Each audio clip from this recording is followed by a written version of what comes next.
Yes, sir.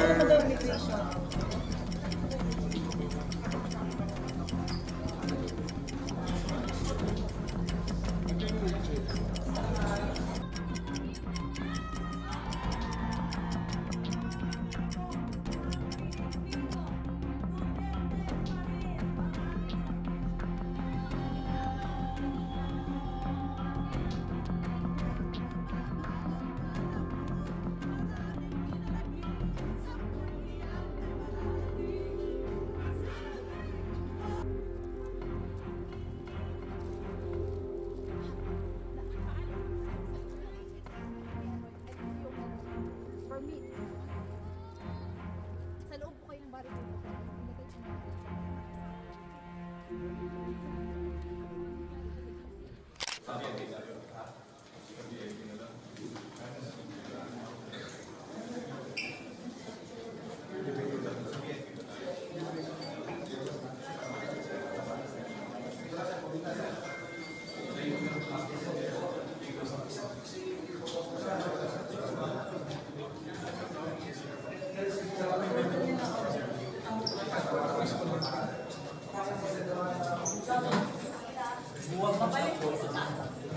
Yes, sir.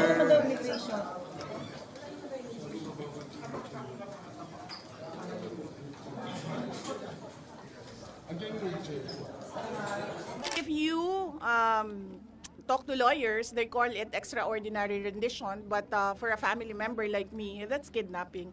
That's forcibly taking my father to another country and illegally arresting him. So that's clearly kidnapping. Because I told him a lot of people are crying. They are depressed, hurt, stressed about what happened and what is happening right now and what is happening in the country. And then he said, sabihin mo sa kanila, relax lang, may hangganan ang lahat. So I'm remembering this from kasi I cannot take notes, I cannot take a ball pen and pen this. So sabihin mo sa kanila, relax lang, may hangganan ng lahat.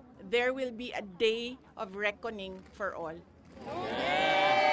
VP, mahal na. Really? How long was I gonna be? Oh, yes. Unang-una, nagpapasalamat ako sa lahat ng ating mga kababayan. We met in the visiting area, visitors area, and the demeanor was, he looked well rested. I asked him that. I said, "You look well rested," and then he said that, "Well, I don't do anything here except sleep and watch TV because he has access to a TV." And then I asked him about the food, because I know his preferences for food, and then he said yes. Well, that's my only complaint is that I really miss Filipino food.